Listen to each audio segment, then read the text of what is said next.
open eye, feel the waves cut through me, hypnotized by the sounds I'm breathing in. Hold tight, chemicals collide. Hold tight, hold tight, hold tight. Dripping lights paint the skies, all because of you. Dripping lights paint the skies, only you.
Good evening, ladies and gentlemen, and welcome to the heavyweight semifinals for Excellency Esports between FGCU Thunderbirds and CGC. I'm your host tonight, Rippy the Gator, joined by Mitt on the analyst desk. What are you expecting to see tonight?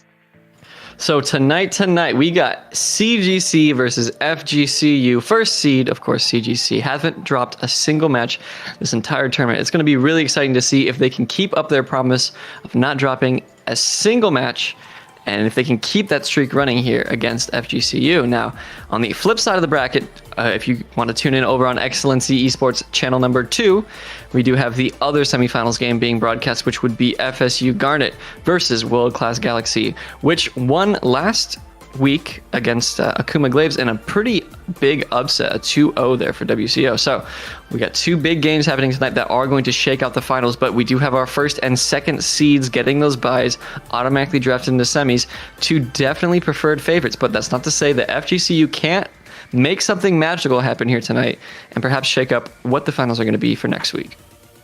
And we just saw a big patch hit live. We got some nerfs, we got some buffs. What are some things that you're keeping your eyes on in terms of drafts and compositions that teams might be looking at? So the Caitlyn nerfs to her attack speed were pretty significant. That's definitely going to bump her down on the priority list. Ashe was untouched. So that's still something that kind of is still a nice PowerPoint, so to speak. And Senna, of course, getting nerfed as well. So I think Ashe is still going to be pretty hotly contested. But with Caitlyn kind of moving down the rungs, that opens up some opportunities for these ADCs that we haven't seen so much of, these things like the Jhin, which was kind of waiting in the wings. Vayne as well is pretty strong there in the AD carry role.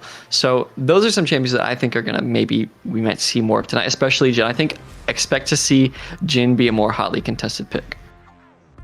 All right, and going over the teams, we do have FGCU chose the blue side for their first game. That means that they must have priority on some sort of special pick, some power that they're going to revolve their draft around. What are some power picks right now that you might expect them to first? I mean, there's so many good picks just available. And I personally like first picking the AD carry. I think a first pick Ashe is absolutely fine. Also, first picking your jungler is a great option as well. Also, flex picks. So things like Set, Mordekaiser, Galio has been a very powerful pick this entire tournament. Just offering so much map presence, CC, lockdown, able to turn fights that are going wrong. So I wouldn't be surprised to see either a flex or an AD carry getting picked up first for the FGCU lineup. Bans, of course, are going to have to be pointed, locked, and loaded here towards the junglers. Both of these junglers have shown that they are ripped, raring, and ready to carry games. Filipino Asian boy, he is the gank monster. He loves to fight. He loves to show up in the lanes and get advantages for his team. And we also saw last week Ronaldo doing quite well for himself there. Carrying his team to victory on these key jungle picks. I mean, I think you want to throw some bans at things like the Volibear, things like the Olaf, just strong junglers. Jarvan, of course, being another strong pick that really has an easy time ganking. So I wouldn't be surprised to see our first bans being thrown at some of those flexes like the Galios, the Mordekaisers that are powerful picks, and then also some jungler bans sprinkled in there. So things like the Olafs and the Volibears. I think both of these teams are looking to play relatively standard. I don't see any crazy spice coming out from either of these squads. CGC kind of knows that they are, first seed. They're first seed for a reason. They haven't dropped a single team. So. But with that being said, I believe we are going to be moving into Pro Draft here in a second. All right, and we do see already Volibear banned out, just like you said. Strong junglers being taken off the Rumble as well, so perhaps wanting to eliminate that flex pick. Draft flying by. Mm-hmm. Yeah, both these teams had a plan tonight, and they're just executing Sona to eliminate the Sona Lux possibilities in the bot lane. Lux, of course, something that I hadn't quite mentioned. She's so very powerful right now in that bot lane, able to completely take over games. So I like seeing that Sona ban. It kind of limits the options there for a non-standard bot lane out of FGCU. And just to go over the rest of the bans, we have the Sejuani Senna from FGCU and Echo as the last one. And like you said, first picks for the AD carries. The Lucian, of course, flexible between 3 roles, top, mid, and AD carry. And the Ashe, still strong, being hovered as their first pick on the side of CGC. I love Lucian first pick. I mean, it's such a powerful tool if your team knows how to leverage it properly. It shows up as you kind of think, is that going into the bot lane, but you can also flex it to the top and to the mid, and it has a lot of lane bully potential there. So you have to taking a melee matchup now, or showing a melee mid or melee top could be really, really risky here for CGC if they don't know where that Lucian's going. But Ashe on the flip side, a very great pick, and Lulu looking for some kind of counter dive team fight composition here already for CGC. And looks like the bottom lane has already been drafted for CGC. Of course, Lulu, still flexible, can go into that mid lane role, though not as popular as of recent, similar to the Karma mid that we used to see a couple of months ago, but expecting it to be in that bot lane for some safety and for some counter dive. But the Bard being picked up, another strong bot lane support, able to get those roams off, able to provide CC and team setup for those fights. Yeah, I think in terms of engage, Tempered Fate is kind of one of the premier tools right now for setting up dives, for catching people out of position. Bard is kind of a sleeper pick in my opinion. Ooh, the Olaf. I love seeing Olaf. We don't see him very often, but in the hands of a capable player, he can definitely do some really, really nasty setups. But I really love seeing things like Olaf, an aggressive jungler here, getting picked up for the Thunderbirds in the first round. They're saying we want to go, go, go. Lucian, Bard, Olaf, highly mobile, highly aggressive picks here for the Thunderbirds. They want to play inside the CGC jungle. They want to get a lead early, and they want to make it happen quickly and with a lot of what's the word I'm looking for? Pressure. Veracity. Oh, that's so much better than what I was thinking. Thank you. And Graves countering that Olaf, able to dash away from those axes and really output a whole lot of damage in team fights once he gets up to the later stages of the game. But like you said before, the Olaf, Bard, and Lucian, regardless of where that Lucian goes, if he has lane pressure, they're going to be able to run into the enemy jungle, roam around the map with that magical journey, and just create a lot of havoc. So it's up to the bot lane from CGC to be able to maintain their pressure, to not lose lane, not to concede any sort of vision or priority in their lane. And Graves, Olaf, both of them very good at taking early dragons. Yeah. The second round of draft starting up as well. Oh, Caitlyn getting banned away. So they are respecting the fact that Lucian can be flexed around. And then Mordekaiser, another flex pick, which could go either top or mid. And then Morgana is going to get taken away here for FGCU, respecting the fact that the Lulu can be flexed and that Morgana could also be flexed mid. So a lot of respect here for the flex possibilities for both of these teams with the B4, R4 picks coming out. Camille also going to get taken away. The Mordekaiser ban might indicate to me a Shen first pickup. Shen, very popular in the meta right now, able to exert his pressure across the map. And Mordekaiser, one of the few champions who actually has a decent winning matchup against him if you play it correctly. So I'm expecting a Shen hover, although it might just be to ban out the ability for the Mordekaiser to, make objective takes that much harder. As Orianna actually being hovered right now. Picked up. It's a interesting pickup, showing your mid laner. Yeah, I agree with you there, Rippy. That is very ambitious here. Rabadon wanting that Orianna, of course, he wants to be able to make plays with his team, but they are leaving that Shen open like you were talking about. That is such a powerful pick right now, able to not only be a presence in the lane, but also his roam potential is really good. Zilean going to be the answer here for the Thunderbirds, going to be trying to put, Rabadon, I'm sorry, Blessed Man on that Orianna. I can't even look straight right now. Rabadon, of course, going to play this Zilean as the counter pick. Ooh, what is the top lane? Are they going to pick up that Shen, or are they going to leave that available for CGC? Camille ban is interesting because that one is generally taken as a counter pick against the tanky engaged top laner, something like the Ornn, but Shen being hovered, banning out the counter for the Shen and then leaving it up is, I would say, a small draft error, but the Orianna, a safe mid laner. We'll see what pocket pick, what counter CGC has in store for that Shen, because they had to anticipate that was coming out after Mordekaiser ban. Oh, Maokai. I was about to say they need some kind of frontline. They need some beef here to make it happen. But Maokai into Shen matchup, correct me if I'm wrong here, Ripper, but I believe that is very Shen favored. Oh, absolutely. Anytime the Maokai wants to go into you, you just pull your sword straight through him. It doesn't matter if you are low, or if not, you can either dash out or you can just trade on the Maokai. And I think realistically the Maokai is going to be there to either match the teleport or the ult ganks that Shen has, or to be able to stop it. But really, I think the Maokai is there to be able to provide a facilitator for the Orianna ball. They don't really have any divers on the team of CGC up until that Maokai was picked. And that kind of just throws the last pin into whatever their comp is, having someone that is able to carry that ball into the center of the enemy team. And with the final pickups, that does mean that the Lucian is going into that bot lane, so not ultimately being flexed into one of those solo lanes. So both of these junglers here, we've got Filipino Asian Boy and Ronaldo, both very powerful junglers in their own rights, in their own ways. So Ronaldo liking to play the map, and then we've got Filipino Asian Boy liking to play the lanes, liking to gank a whole ton. And we kind of can see that showing up right now. So where do you think, in this Graves and Olaf matchup, where do you think the advantage lies, just looking here at the draft in terms of raw pick potential?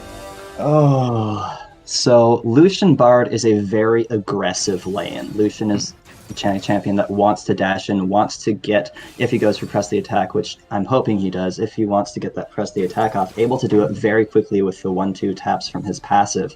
But the Ashe Lulu is going to be able to mitigate a lot of that with the slows and the counter, like you said before when those champions were first picked up. So really, I think the onus is going to be on the teams to try and prioritize the dragon pickups early. Both of these teams want to team fight. The comp from CGC a little bit better at it in the early game until the Zilli and Shen really turn on, able to get the ultimates off. And I think Shen is an interesting wrench to throw in, because a lot of the times teams will want to target the Shen to make sure that he's behind, to make sure that he doesn't feel comfortable ulting into a team fight. But Maokai isn't really a strong laner, and I don't expect the Graves to want to facilitate the Maokai getting a lead, because Maokai with money is not the same as an Orianna or an Ashe with money.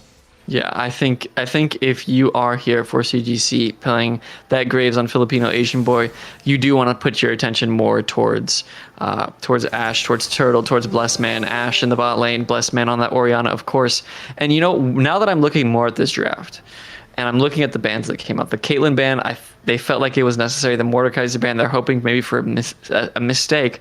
But I think why CGC pick up that R4 Orianna is to deny the Olaf Orianna combo, which is so very potent. You put the ball on the Olaf, he just runs in there, and then you get a free huge shockwave potentially. So now that I'm looking more at it, I'm thinking that is why we did see the Shen basically getting handed over to the Thunderbirds. But is that going to bite them?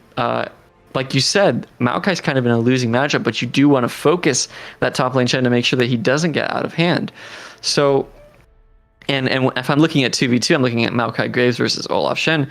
I'm favoring the Olaf Shen at basically all stages of that, unless the Graves, of course, gets super far ahead and is scaling out of hand.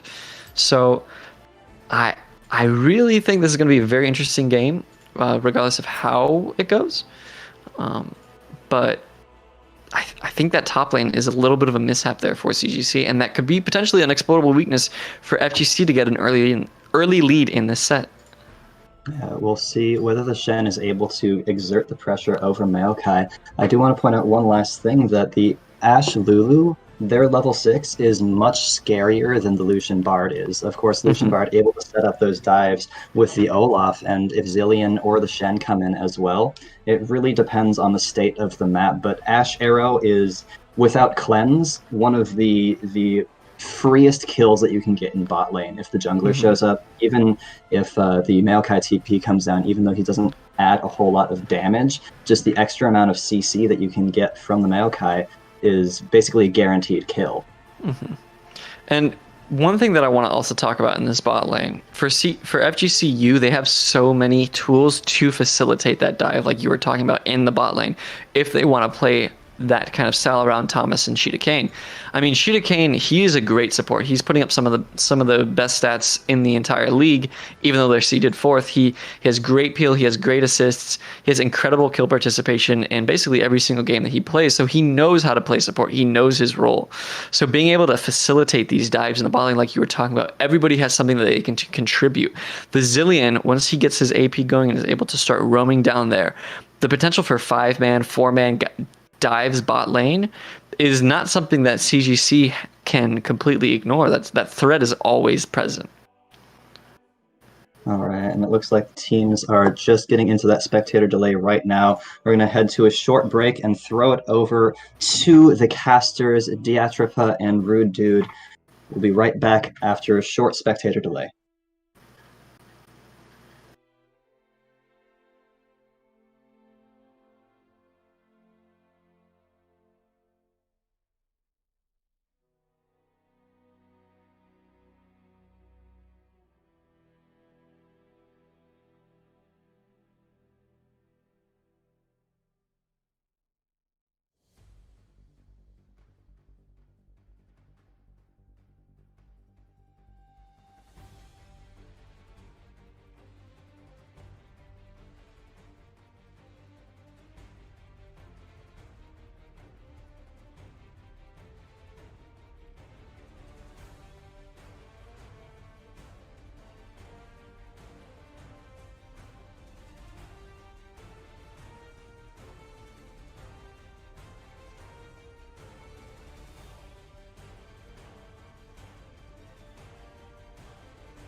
Ladies and gentlemen, welcome tonight to Excellency Heavyweights Semifinals, where we're bringing you FGCU Thunderbirds versus CGC at UICA. Both really long names, but I think that this game really it's good. It might go long, honestly. I'm still hedging my bets. My name is Diatripa. I'm joined by the one and only Rude Dude, and though I may be stumbling over my words, it is an excitement for this series as FGCU fight to make their way past the semifinals and to the last match of the season.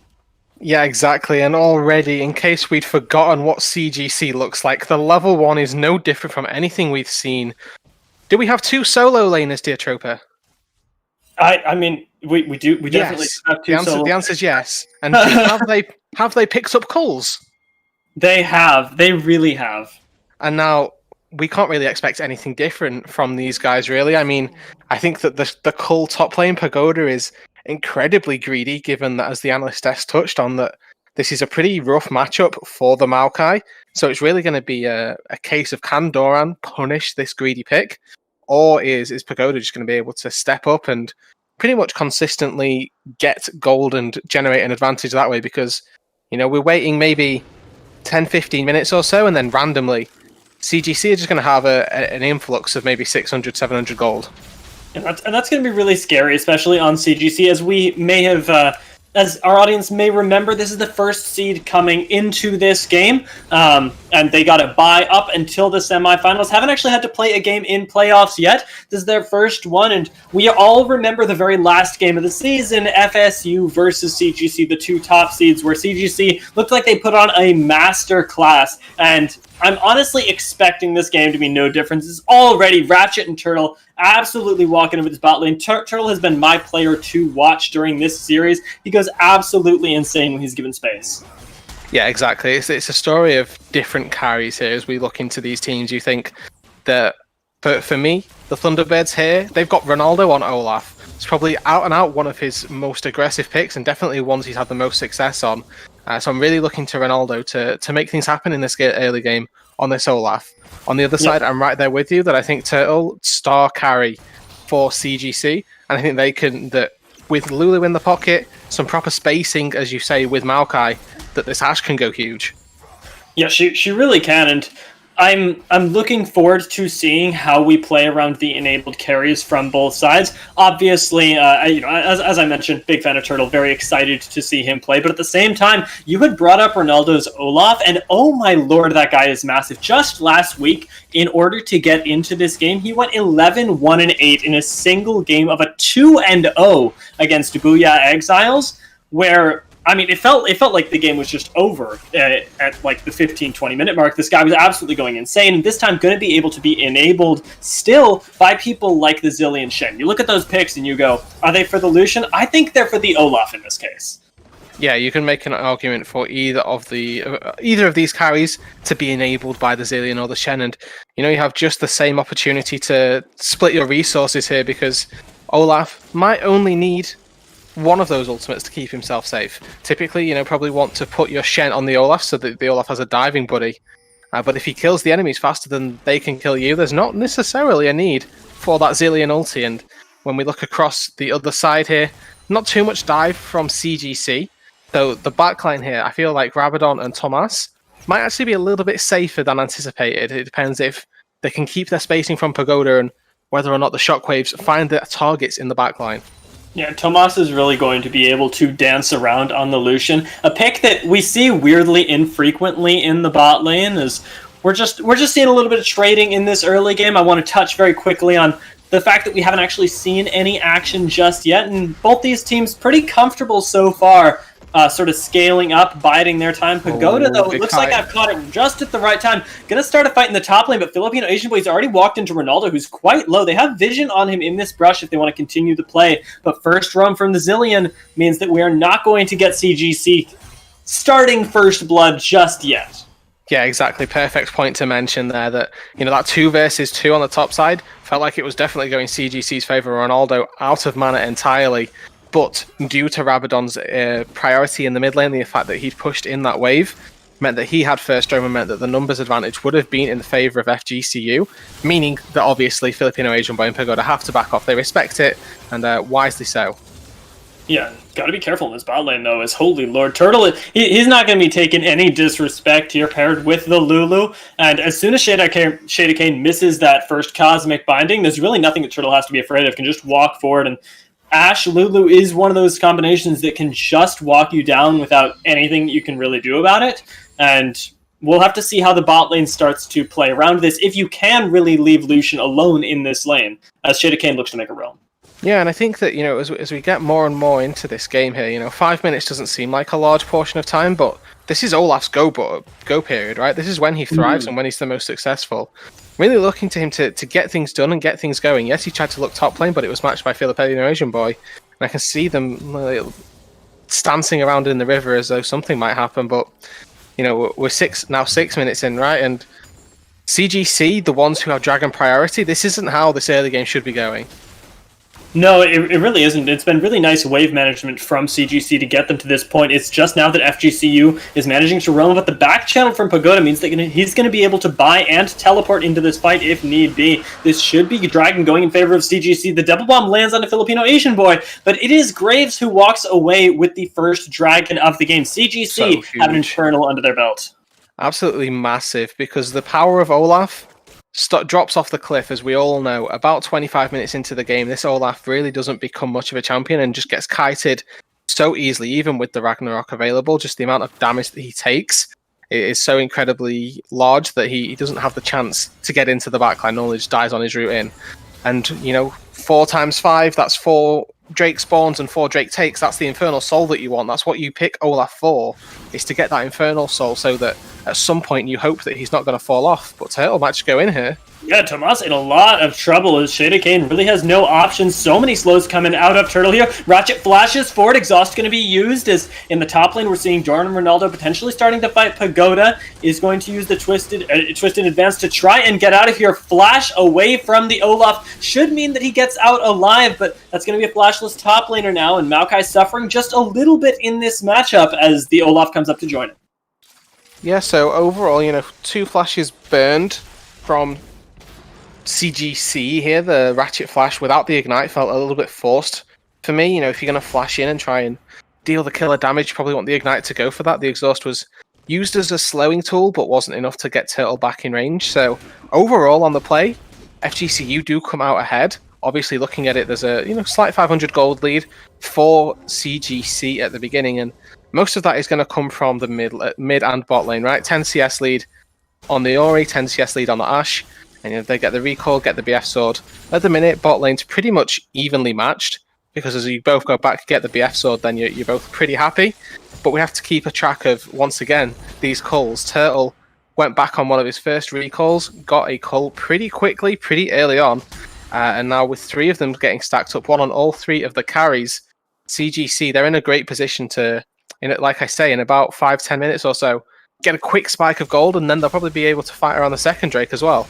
Yeah, we're going to see maybe 5 waves of minions before these culls start popping, and the gold lead, if we don't see FGCU actually start to make proactive plays across the map, is going to balloon quite suddenly and pretty significantly out of their favor, as all 3 of them across the map obviously going to be giving big injections of gold. I believe it'll be about a 1k lead that they generate for themselves out of what feels like thin air. Yeah, exactly. It's one of these things that, we memed early on in the split that CGC actually stood for something related to the culls. Cull Gaming Club, I believe, was a term that we coined.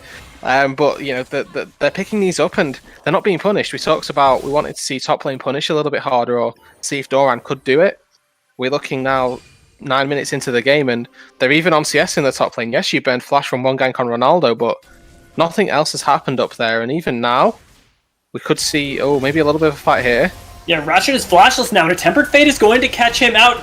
And look at that, the magical journey over the wall, going to cut off his escaper. Ratchet gives over first blood. Ronaldo grabs his first kill of the game, and Olaf starts to get going. Yeah, and, 9.5 minutes into the game, that's about the border of where I want to see Olaf get things going, get things happening. Great play by FGCU at capitalizing on Ratchet not having a flash, and they might look for Turtle here. He's probably going to have to flash here. TP comes through, actually going to save it. Yeah, teleport from Pagoda is going to buy him just enough time, as Rift Herald going to be channeled in the top lane as well. Sort of maybe trying to mess with Doran's priorities a little bit, but I think it was mostly to save Turtle, and might actually be a huge cash injection for Filipino Asian boy, who on this Graves is going to be really, really dangerous into things like that. Olaf, who's a little bit behind, now going to get caught by the Enchanted Crystal Arrow, doesn't have the Ragnarok available, and Pagoda's right here. The Twisted Advance should be in range so soon, but he just can't quite get it. There it is! Pagoda grabs himself the kill onto the Olaf, and now it's going to be CGC resetting off of pretty much equalizing the gold that we'd gotten in the bot lane. Yeah, exactly. 4 plates garnered on the top side for CGC, and none, I believe, picked up on the bot side. So yes, they kill Ratchet, but don't get any additional gold there. Obviously, the 3 assists across the board are going to help out a little bit. Not to mention that Doran committed Stand United to that. That's a big cooldown that I feel like may have been a little bit wasted. Probably wasn't needed in its entirety, because Ratchet caught out no flash, was caught in no man's land really, and really did go down like a sack of potatoes there. Did you see Blessed Man poking in the mid lane? Yeah, Nothing Ravnon's going to gotta come be from that. careful. He still does have the Chrono Shift available, of course, but Oriana being able to pressure him into using that is going to be a really big cooldown. And it looks like she might just be trying to get a little bit of lane priority, the back being channeled from I'm Blessed Man as this, what is it called? The Mountain Drake has just spawned. Yeah, exactly. And at the minute, with so many members of FGCU in base, I'm surprised that they've got this priority to be able to walk into the bush here, but they probably are aware that they're there. They are now, obviously. Squire's ward gonna discreetly, or maybe not so discreetly, give them away. Filipino Asian boy gonna take the time to clear out some wards, get himself a little bit of gold, increase that vision score. And Ratchet gonna do a similar thing here, but Pagoda on the top side actually trying to take this turret might be in a bit of danger with he gets it or not. Yeah, I mean, the reality is that Pagoda really not going to be taking much damage from this Shen just yet. Could go down potentially afterwards, but the healing that the Maokai provides is going to be keeping him very safe. But in the bot side, unexpectedly, we see Mountain Drake being positioned around again by FGCU as Pagoda looks for a solo kill in this top lane. Might actually be able to take down Doran. I didn't expect this either. The shield going to come in clutch and a little bit of healing, but it's not quite enough. This is actually massive because it's right before the dragon. Cullen going to be channeled by Tomas, but he has to cancel it instantly as Turtle gets burst down. Ratchet forced to flash over the wall. Chrono Shift onto the Olaf will keep him up, and I'm Blessed Man lacking any shockwaves here, lacking mostly damage as he could just get run down here. Axe is going to land, and Shadakin and Ronaldo can look for this. Flash forward will secure him. Ronaldo goes down, and as much as that looks like a fight in the advantage of CGC, FGCU walk away with all of the kills. They do, and blinking health bars across the side of FGCU, and feels really bad that they get away with that. 4-man shockwave from I'm Blessed Man actually coming through to try and pull the team fight back around. But without Turtle in that team fight, a wonderful cosmic binding from Shader Kane managed to catch him out before he was able to use the flash to get to safety, and really well played from the Thunderbirds to just collapse on the Ashe immediately before any form of peel could come through. So they get themselves the 2 kills, but with such low health bars, looks like CGC are able to walk on in, secure themselves the second Drake here, and as we see now, the ocean brings life, meaning we're going to get an Ocean Soul. Yeah, Ocean Soul, also one of the more powerful souls, given that CGC already have 2 dragons under their belt, is going to be really scary as Pagoda's helping Turtle and Ratchet push down a little bit in this bot lane, maybe get a little bit of a plate to their name. Pagoda doesn't really have anything to worry about topside, given that Shen is just now pushing into his tower, and Turtle going to benefit from that extra gold as Cull is just 20 CS away from popping for him, the last one remaining on CGC. Yeah, exactly. And we look across the board, obviously, solo lane has picked up their culls, and now the gold spike has gone 1.6, 1.7k.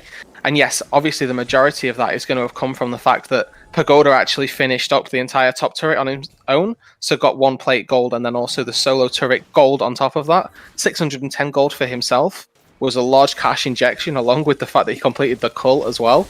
A lot of cash gone into this Maokai in the top side, and a lot of, well, not resources necessarily, but just well-played laning assignments, essentially. Gets himself a quick sort of 1,000 gold already off the bat.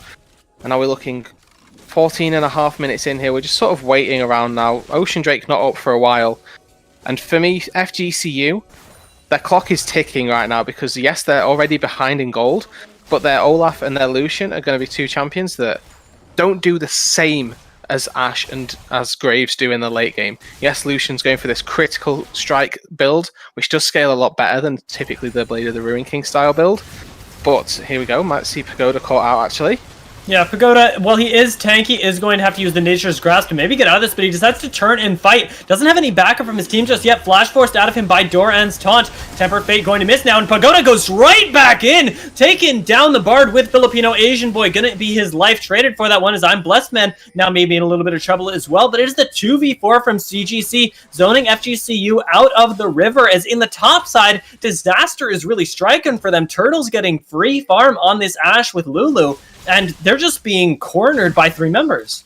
Exactly, as you say, the presence of mind for Turtle and Ratchet to make their way top lane and just keep abusing waves, abusing turrets, is actually getting them so many advantages on the well, I say the top side, but in the bot lane.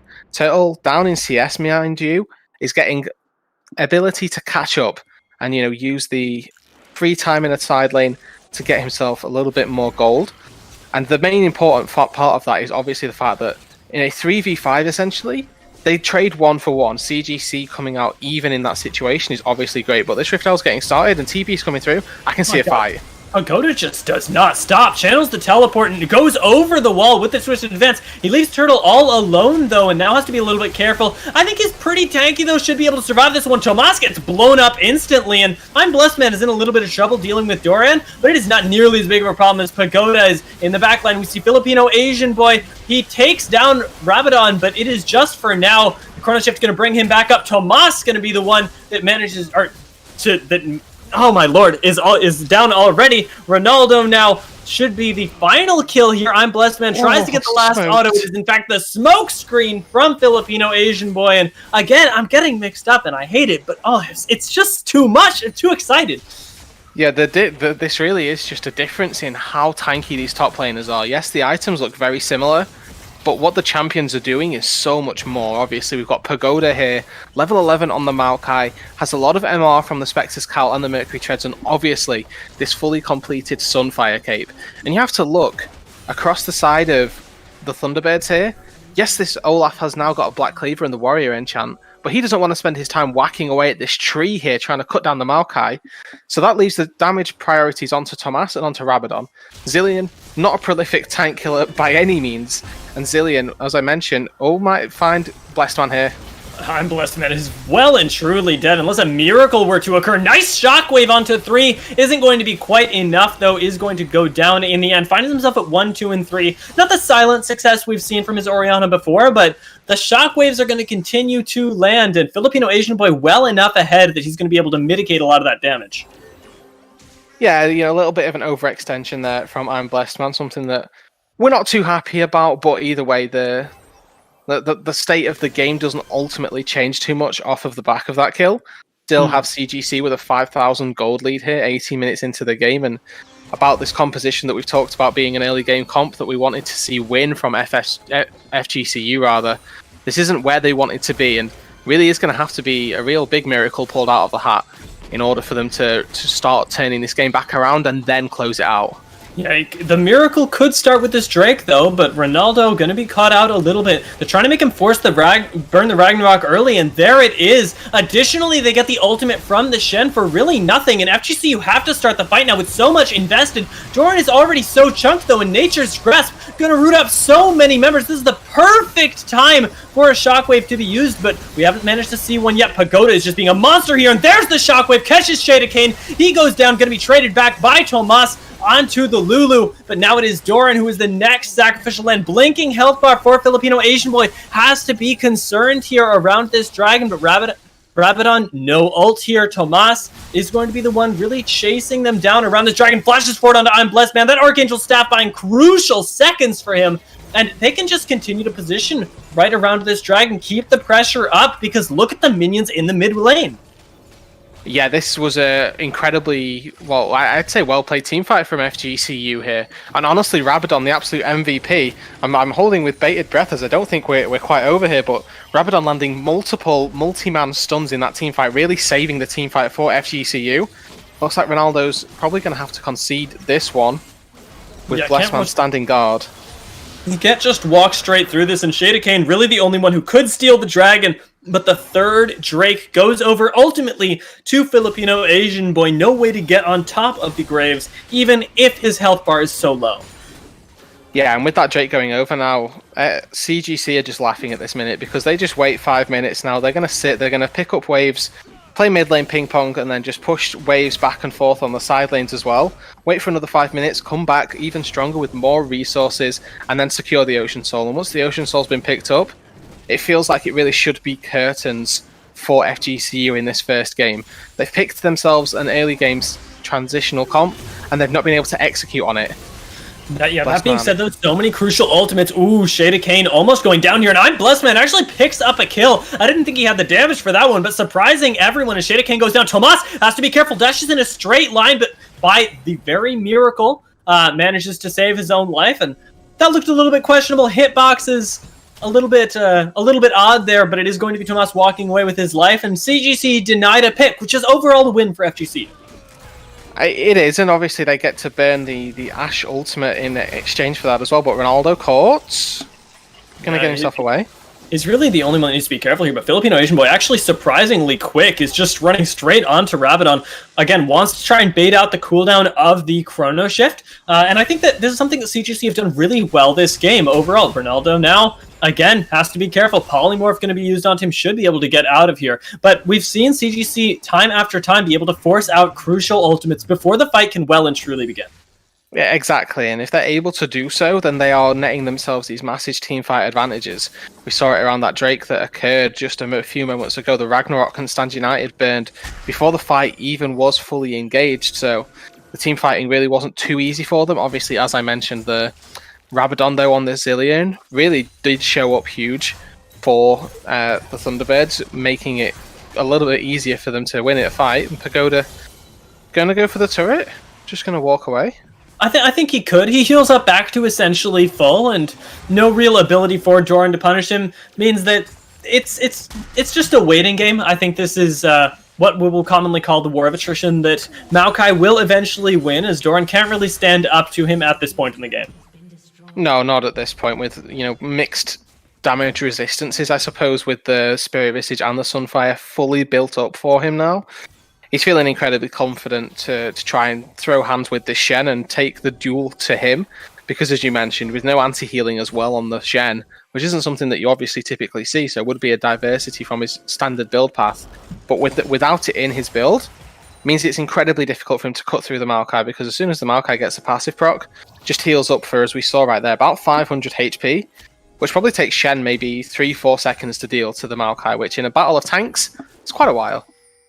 Yeah, it really is. And it can be really scary when he manages to get all that health back and you're like, oh no, all this time needs to be reinvested. And that's going to be something that, we keep in mind as we start looking at team fights. And these team fights are really at CGC's leisure at this point. They don't need to force anything to get back into the game. They're feeling really comfortable. We've seen them just shoving waves for the past couple minutes, waiting for this ocean to spawn, and slowly but surely, Turtle's flash is coming back up. Really the only way that Ronaldo can punish him is if he's flashless at this point. The fact that it's ticking away just before this Drake is going to be spawning is actually really, really scary for FGCU.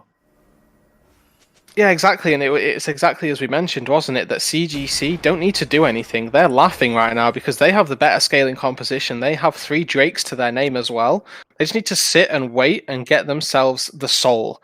And in the time that we've been just sat here throwing waves backwards and forwards, they've actually increased the gold lead by about 1,500 golds. After that, we were talking about the 5k gold lead, now sitting near 7,000 at this point. So even in just basic macro game here, picking up all of the waves where it feels like FGCU aren't, and picking up more jungle camps than FGCU, probably because of the power that they've got. They've just been able to walk around and counter jungle. Yeah, even I'm Blessed Man has been part of that counter jungling. We see him harassing Ronaldo as he does hang around this raptor camp over here. I'm Blessed Man being perfectly safe walking back into the river, because the lack of gold, the lack of items has also snowballed into FGCU not really having vision control, is now moving as 3, trying to get some amount of eyes on this dragon. I'm Blessed Man easily going to dodge out of the Tempered Fate, though might be forced to flash over the wall here as the culling is going to be channeled. Shadowcane maybe looking for the chase, has to be a little bit careful. Over chasing has cost him a game before, and now Pagoda channeling Nature's Grasp won't be able to catch anybody, but Enchanted Crystal Arrow will force the Ragnarok 4-man Shockwave, and Pagoda's in the middle of everyone. The Resurrection is going to be channeled onto the Zillion, but it does not matter. He's already gone, and it is 2 clean kills in what feels like such an easy fashion for CGC. They grab the Baron. They could trade for Drake, but good lord. Yeah, I'm Blessed Man with an absolutely huge shockwave. They engage onto him, and then he turns it around and just 180s back on them. 3-man shockwave with the Ragnarok neutralizing one of them, but you talk about this Drake here, Pagoda, Ratchet, the 2 tanky and lace damage members, able to force away Ronaldo. This Ocean Drake is still up for grabs here, but Filipino Asian Boy smiting down the Baron. Look at him immediately running towards this Drake right now, and feels like this little engagement here might not be over. Ronaldo's still available. Rabadon has TP available, so does Doran, so the Shen and the Zillion able to get in and get involved if they need to. Drake started up by Pagoda, Blessed Man in the range as well.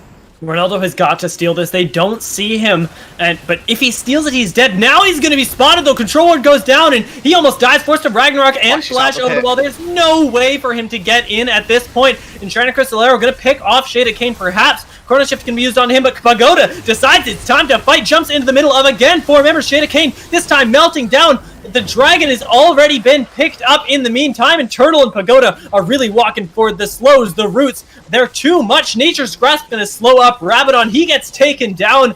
There are 2 members left standing on FGCU, but they do not matter at this point. Turtle alone, I feel like, could just take down the Olaf and Lucian. Yeah, and CGC have not only their cake, but every other cake in the shop as well. They eat it all, get themselves the Baron, get themselves at least 5 kills, get themselves the Ocean Soul as well. They're just incredibly happy at this point. They've got everything they could ever need, and they're going to start swacking away at turrets. Oh, and Ocean Soul on Maokai. I mean, we were talking just before then, you know, Maokai, Lulu, the really lowest damage members, but I feel like Maokai at this point still does more damage than Ronaldo or even perhaps Rabadon if it's not played correctly. Shada Kane can't really look for anything here. He could just get blown up by I'm Blessed Man, who already has the Shockwave available one more time. Yeah, and I really like this build path from I'm Blessed Man here. Noticing that he really didn't need any form of defensive stats just because of how confidently he was able to play out the game. Went for a second item, Rabadon's Death Cap, which helped him out in these team fights so much. We saw it with the big shockwaves that netted them the Baron. See Pagoda a little bit BM here, might be caught. Yeah, he might be, but I think he wants to try and take down at least Shada Kane with him. Heals up so much and uses the stopwatch to buy a little bit of time. I'm Blessed Mind might actually get here in the time that it takes Pagoda to die. Could look for, a play. Enchanted Crystal are going to whiff. Pagoda dies just a little bit too quickly, but it was a game of seconds there that Pagoda, willing to play, unfortunately fails the gamble. Yeah, and I feel like he really wanted to go for that play. You know, you're at this point where you're so far ahead, you kind of want to limit test and see what you're going for. I will say that I don't think semi-finals of Heavy League is the place to go for that. Maybe you tried that more in a flex queue, maybe in solo queue, but you know, he had the components of the Gargoyle Stone Plate, and when I saw him use the stopwatch there, I was just like, yeah, he just wanted to burn the stopwatch so that it wasn't wasted gold here. He picks himself up the gargoyles now, and we thought this Maokai was going to be difficult to kill previously. Try killing him when he's got double his bonus health HP. Oh my lord, it's actually going to be really ridiculous. This Maokai not going to take any damage, and he could certainly feel comfortable taking a play like that. This time around, going to be had so much time bought in the front line by really Tomasu can't walk by him. Shada Kane, who's more than often than not caught in the front lines, and in the meantime, I'm Blessed Man and Turtle. We had mentioned their itemization just a few seconds ago. They're only getting stronger. Now 2 items, almost 3 on Turtle. Has the luxury of picking himself up the grievous wounds as well. And Ronaldo going to be denied his jungle here as I'm Blessed Man. He just is walking through, zoning out whoever may try to enter the bot side of FGCU. Yeah, and this is now really where we see the power of, or how strong rather, CGC are as a team. They've got every buff in the book, and the Baron is actually expired, but we need to see them actually break the base and do something with these buffs that they've got. The Ocean Soul means they can probably just walk up and win anyway. Pagoda's diving in. Yeah, who needs Baron when you have Pagoda here? He can tank up. He's tanking up the tower shot for the entire time here, just starting a fight. Twisted Advance after Twisted Advance is going to be buying so much time. Gargoyle's Stone Plate not even going to be popped yet. Finally gets used just to buy a little bit of time, but look at the healing that's going to come out for him here. Heals back up to half health from almost death, and it's an ace coming in for CGC here. Yeah, we were focused on the front line, but in the meantime, again, Turtle and Blessed Man have so much time bought for them, and it's exactly what I was saying. Like, look at this. Pagoda, you don't need minions at this point. He TP's onto one of them just to make sure. But yeah, that's going to be game. And it's so scary when you see a game happen like this, especially if you are FGCU, who have fought to be here, and you get shut down in what seems like such a systematic way by CGC. Once we didn't see FGCU execute really early, it felt like there was no way back in off of realistically very few mistakes. And this is something that as a team, you have to reset your mental from going into game 2, because if you let something like the Immortal Pagoda get to you as we move into the second game, it's going to be a very short series. It really is. And you know, you have to draw it back to either the drawing board or how you executed in that early game. For me, feels like that, you know, the comp that they drafted for themselves wasn't where we'd expected it to go to, and ultimately it was that was the issue really. Yeah, and I'm really looking forward to how the analysts break this down, because I want to see this series go the distance, right? I want to see FGCU, who, as I mentioned, have fought their way to be here tonight, actually be able to succeed against the top seed, be able to take a game off them at least, and hopefully the analyst desk will be able to enlighten us on how that might happen. I hate to throw it to you guys with a little bit of expectation, but I'm sure you can handle it. Mitt and Rippy, please take it away. All right, welcome back to the Analyst Desk. I'm your host, Rippy the Gator, and my co-analyst, Mitz. That was an intense series to watch. It seemed fairly even up until there was just an explosion of team fights that it seems like CSG was constantly winning. What do you think the turning point of that game was? So in my opinion, the turning point of that game was when Pagoda got a single kill, and then he solo killed Doran. So once he goes bot and he gets that kill, he goes top and he's stronger than Doran. And when he gets that solo kill and gets that tower, honestly, okay, we have to backtrack even further than the kill because it really starts when Doran kind of blows his ulti bot for really no reason, that like Rooted was saying during that play. So they get the pick onto Ratchet, they set themselves up 1-0, but Doran commits his ultimate to that play, ends up in the bot lane. He loses several waves to the tower and also loses 4 plates, which go onto a combination of Pagoda and Filipino Asian Boy. So when you lose that much experience, you're putting yourself down in the counter lane. So Doran was expected to win that top lane as Shen. Shen has a good matchup into Pagoda, especially since Pagoda's flash was blown very, very early on. Doran had every single advantage to be able to take that. But when he leaves the lane for such an extended period of time, he teleports down, he has to walk all the way back up to top lane and gives over so much gold with the Rift Herald, with the plates going over. That's just too much. You set yourself so far down. So now Doran is no longer a pressure point in this top lane. Pagoda is free to scale into the massive, enormous tank that he becomes. And now the team fight becomes so very easy here for CGC to execute because their front line is so massive. And they're basically fighting a 4v5 or even like a 4v6, it almost feels like, because Pagoda is like 2 champions. So if you can't punch through Pagoda's front line, he's single-handedly absorbing the damage that your team is offering. And Blessman is just able to get the most godlike of Orianna shockwaves. I mean, I saw 2 4-man shockwaves over the course of that game. That was absolutely disgusting. But really, if I'm talking about the specific turning point, it's when Doran commits his ultimate to that bot lane. Yeah, and like you said, the shockwave's massive throughout all of the team fights. Even before the Maokai was a big tanky frontline threat diving in with that Orianna ball. Just the positioning from that ball, able to somehow manufacture 3 4-man shockwaves in basically every single team fight except for the one where he managed to pick off the Bard just at the tail end of it. And I'm wondering if Orianna is not so much a safe pick anymore as a power pick that can be firsted in either the first round of the draft or as the second round first pick for whatever side they end up on in the next game. Mm-hmm. I mean, Orianna is just so powerful overall. She is, like you said, a very safe pick, but she's also extremely powerful when she starts to get a lead for herself, starts to, be able to play off of a fed lane like Pagoda got. Like, he got so far ahead, was so tanky. She didn't have to build any defensive stats. She had a massive Maokai that was just blocking everything from getting in there.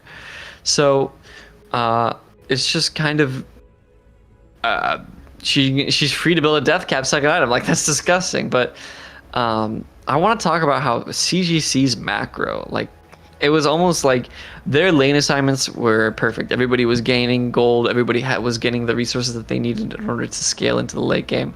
Their fighting was pretty solid as well, but really the lane assignments, I think, and Doran being so far out of that lane for so long, being shunted away, we're getting sloppy rotations here and there. The macro, to me, really shined through for CGC, able to build massive leads for themselves and just kind of run over the game using their map control to get all 4 dragons, basically not having to concede a single dragon, getting that Ocean Soul. Like, the macro was pretty picturesque here for CGC.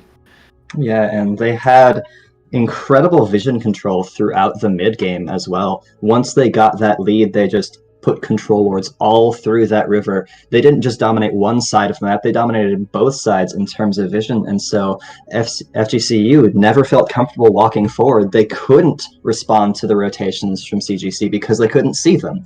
And the TP used from CGC as well was immaculate, able to turn around team fights, able to create man advantages. And just even though FGCU, in my opinion, would have the better team comp for creating man advantages, the Zilean able to speed himself up so often on roams, Shen ulting down, Bard using the magical journey to run around the map. It just felt like they were so far behind by the point that those champions turned on that they weren't able to keep up. It didn't matter if they had 5 members, they were able to get zoned off by just the 3. Mm-hmm. And that just kind of goes back to when you fall that far behind, especially a team composition, like you said, that wants to create man advantages, wants to pull the map apart, go in and fight. You're the go team. You know, you've got Zilean with the speed ups. You got Olaf running in there with the Ragnarok with a Shen ulting on top of him. That's what a team fight is supposed to look like, off of maybe a catch with the Tempered Fate.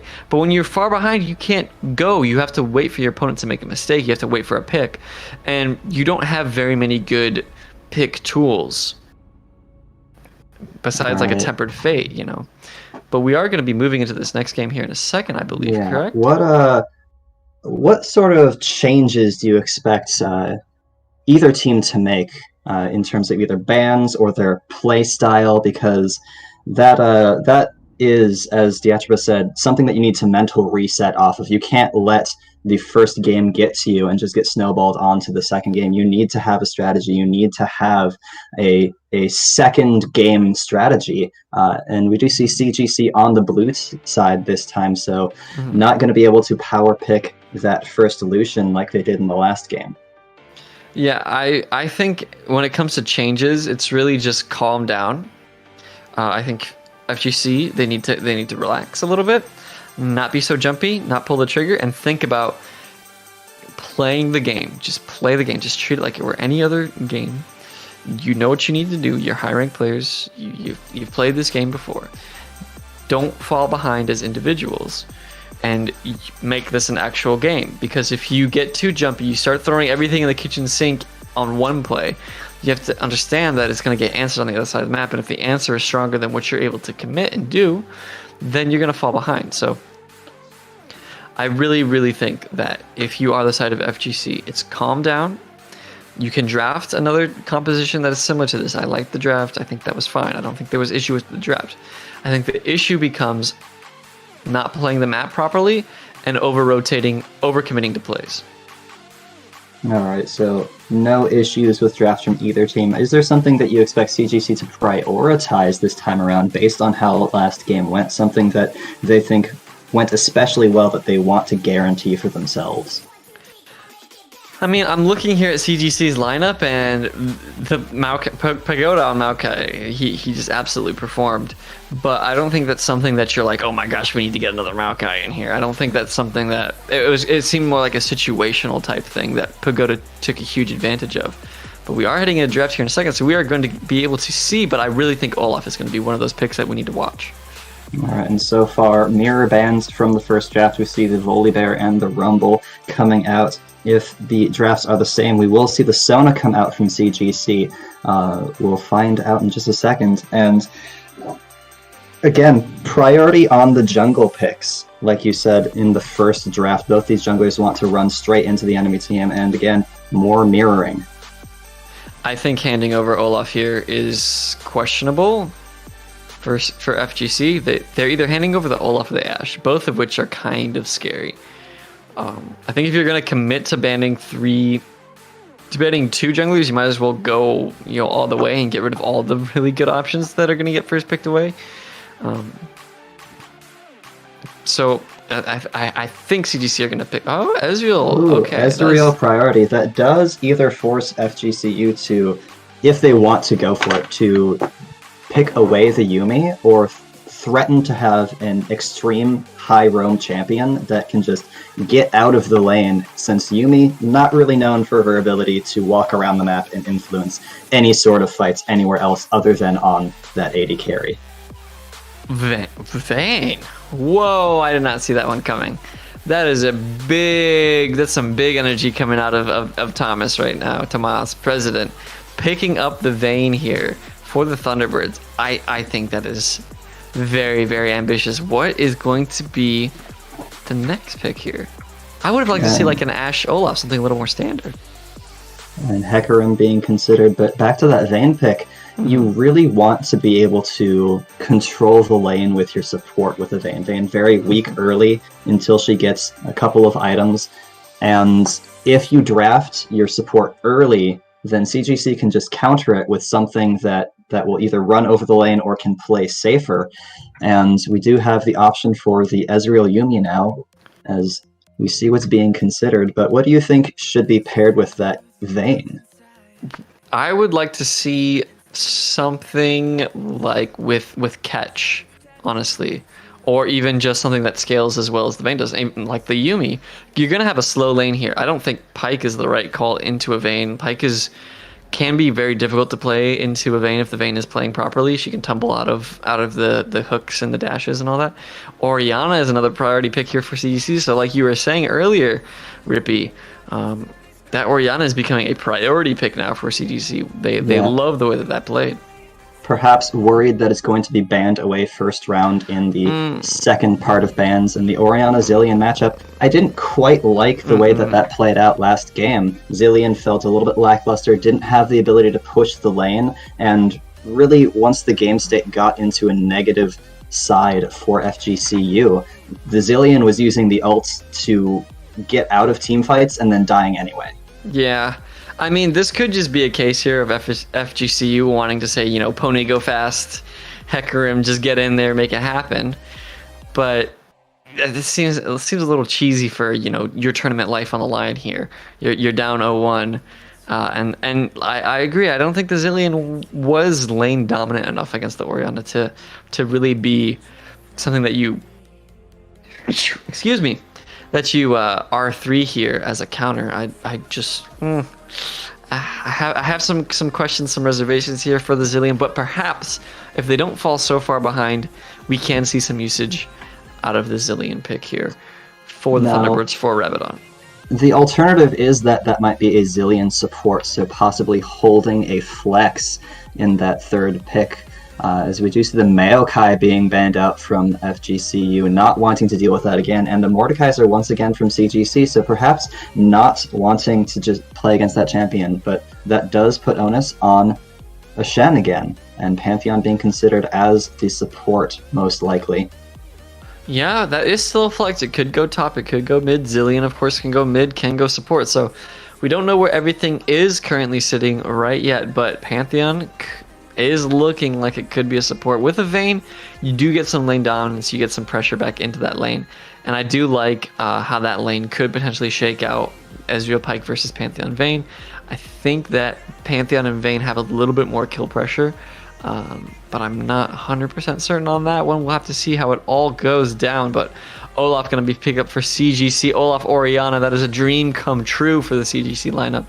What do they pick to round it out? I would love to see something that brings some AoE, some big teamfight damage here. Yeah, and I think that the Pyke, less picks for lane at this point, but more picks for being able to roam around the map and be able to influence those teamfights, get those big injections of gold into anyone who participates in the teamfight, and Rise as the last pickup. That is a heavy damage dealer, but a weak early laner.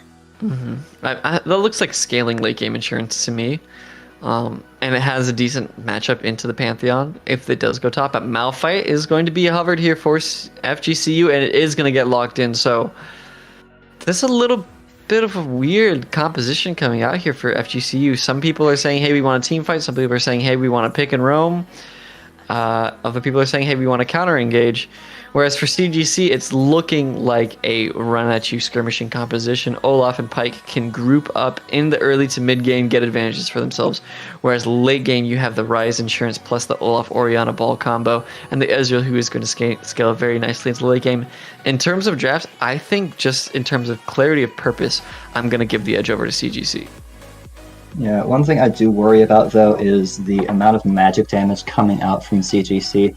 Ezreal does a little bit of mixed damage, depending on what sort of build that they want to go for. But the Orianna and Ryze both outputting that magic damage, and Olaf not really the biggest damage dealer in the late game, so Malphite might have a really good time depending on how late the game goes. Mm-hmm. I mean, as a Malphite, you're kind of incentivized just by nature of your passives and your abilities to opt more towards building AD.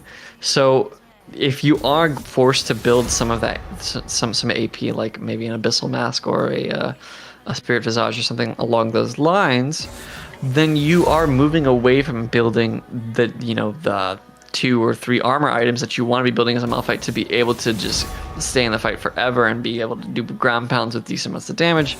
You're losing out on a little bit of that. So yes, it could be potential to itemize there for a more defensive AP focused MR build, but I think you're still losing out overall in terms of like what your game plan is on a Malphite. Now, if it's a Maokai or something like that, that's great. You love a Spirit Visage that just keeps you going. But Malphite doesn't really get a whole lot out of a Spirit Visage. A little bit of an Abyssal Mask, but there's not a whole lot of magic damage here for the Thunderbirds either. That would be contributing towards.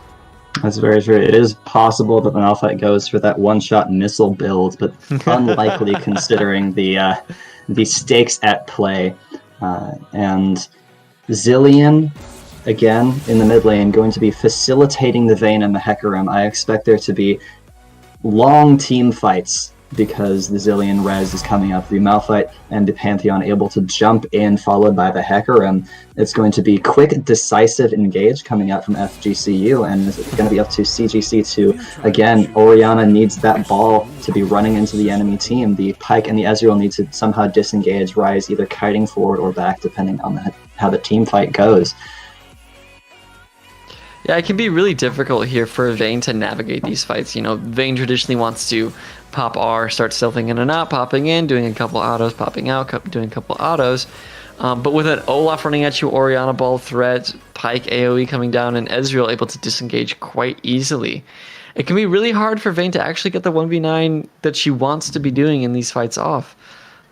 So we'll have to see which team can get the big enough lead early on. I think this game, even though we have a lot of late game scaling with the Ryze and the Ezreal, the junglers are so volatile. Hecarim and Olaf, that's such volatility here in the early lane. I believe one of these scaling picks is going to get a pretty large lead within the first 10 to 15 minutes, and then we're going to see that lead snowball into a game victory unless there's a massive throw on either side. That is my hot take for this game 2 of CGC versus FGCU. What are you thinking here? Well, I think, again, we need to pay attention to the dragon control, because last game, CGC was able to just completely dominate all of the objectives. They got both Rift Heralds, able to use them effectively, basically right after being taken, and all of the Drakes as well. So if they're able to continue that sort of stacking prowess, continue their vision game, their macro rotations, it's not going to matter so much about whether or not the team fights are going the way of FGCU Thunder or not. It's going to turn into a late game where they're facing down another Elder, they're facing down another Soul, whatever it may be. Mm-hmm. And I mean, both of these teams scale pretty well. The eggs are in the Tomas basket here for FGCU, whereas it's kind of split between Turtle and Pagoda here for the late game carries. Ryze, of course, going to be a great split push threat. Ezreal scales very, very nicely. But Tomas really is like, it's all eyes on you right now here for the Thunderbirds. Thunderbirds are saying, Tomas, El Presidente, take us to victory. You must lead us. We are putting all of our faith in you in this game. Can you please at least make this a series, if not take us to finals, because this is the tournament life here on the line. Semifinals, CGC versus FGCU Thunderbirds. This is their last chance to make it to finals here. They have to win this game. They have to pull off the reverse sweep. And Tomas put on that Vayne. A lot of pressure on him. Can he make it happen? Is he the president that people want? We're going to have to find out in this game. All right, CGC currently 1 game up, series points over FGCU. We'll see what ends up happening. This has been Rippy the Gator as your host and Mitt as the co-analysts. We're going to be throwing out over the caster desk with Diatripa and Rude Dude as the players start loading into the game.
All right, ladies and gentlemen, welcome back to the Rift for Game 2. CGC take on FGCU for the second time tonight, and I want to know where you guys think this game will end up. We've seen a drastic change in play styles this game, and spam the chat. Let me know if you think FGCU walk away with the win or if CGC close this one out. Rooted, what do you think is going to happen here? I know it's early to ask for predictions. I don't want to start with any bias, but what do you think the drafts have told us about how these teams are going to play? I think we're going to have to wait on the draft a little bit here. Ratchet going a little bit aggressive, the rest of CGC following suit, but no, it looks like level 1 shenanigans are going to be averted, and I will finally answer your question. For me, this looks as though both the teams have sort of swapped styles here. You know, it looks like red side once again are the scaling composition that have the advantages we get later and later into the game. And blue side here, this is going to be CGC this time, picking the Olaf. Really want to get some early advantages in their favor, start snowballing, getting those Drakes. We'll have to see which team can play out because, you know, I can agree and I can see that Rise does scale incredibly well, but I feel like this game goes any further than 30 minutes. I feel like Tomas with a Zillion in his pocket, as well as the frontline potential of Hecker in Pantheon and Malphite, he should just be able to run through a team fight. And this Olaf, again, even before that 30-minute mark, is going to be next to useless versus a Vayne. Yeah, and we had mentioned as we were in Champion Select as well, obviously Vayne receiving some pretty large buffs this patch. So I think, you know, Tomas really is going to be put in a position where he can shine this time, but my eyes are also on Turtle because, I mean, we mentioned that he was really good last game, but I remember the time in this tournament when Turtle was the one who was picking Ezreal every game. He said, if you don't pick it, we will, and now that he's got his hands back on this champion, I'm excited to see what he does with it. Yeah, so am I. I think that he's definitely been thrown into a gauntlet of fire here this game because the bot side matchup here, Pantheon is an incredibly potent laner, and you really pick him to try and punish lanes and maybe roam a little bit more than the Pyke can, or maybe even be able to match the roams, so to speak. But Vayne into Ezreal in a micro matchup is actually fairly Vayne favored. Even just one item in the inventories, Tomas should be looking to win these team fights, or these 1v1s rather, because the Vayne in a 1 versus Ezreal is really super able to dodge out on the skill shots with the tumble being up so frequently. Mystic shots should be going wide because Tomas should be tumbling them. We need to see if this interaction comes to fruition and whether Tomas is able to get himself away from the skill shots, because in a pure auto attack war, there's no way Ezreal beats the Vayne.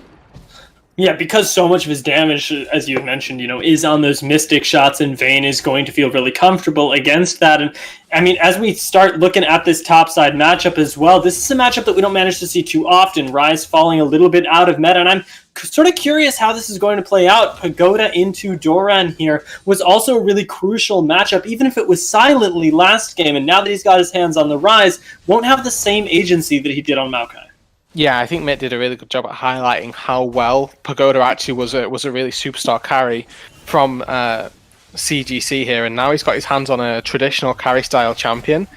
Will be really exciting to see whether or not he can have the same level of impact here, because Ryze does scale incredibly well into the late game, as we've mentioned previously. And if we get to that late game stage, it really is going to come down to which backline carry can deal the DPS to the full effectiveness. And Ryze is not as mobile as a Vayne, though he has got the phase rush and though he has inbuilt movement speed into his kit. It will just be all down to essentially how the execution is played out in these late game fights. And we look at the dive from each side. I think that the dive composition really favors FGCU early on, or even later on as we go. Onslaught of Shadows, Unstoppable Onslaught, all really good tools at getting onto an immobile squishy Ryze. This is a really awkward position for Ratchet. You're going to be forced to burn everything to get out of here. Tomas flashing for Turtle, trying to punish him, but first blood goes over to Tomas. Ratchet, huge misstep in the bot lane, and it goes over to FGCU, getting first blood, 400 gold into that Vayne. Yeah, exactly. Really well played from Shader Kane just to recognize that, hold on, Ratchet stepping up with no cooldowns at this point. He stepped up to throw the bone skewer, but they hid behind the minions. And from that point on, Shader Kane just recognizing this is a super free stun. Really well played from Tomas to commit the flash, commit the heal, because they net themselves 400 gold, and that is worth it every single day of the week here. They're going to have priority over the wave as well, so if they want to keep that frozen at their turrets, they're going to be able to do so. And honestly, this bot lane could begin to snowball from here already. Yeah, and I mean, look at this. Turtle also not doing a disgrace to his team, not picking up the call in the first couple minutes of the game. Really, honestly, I feel spells doom for CGC. If we don't see every lane executing on those calls, are they really the team that we've come to know and love?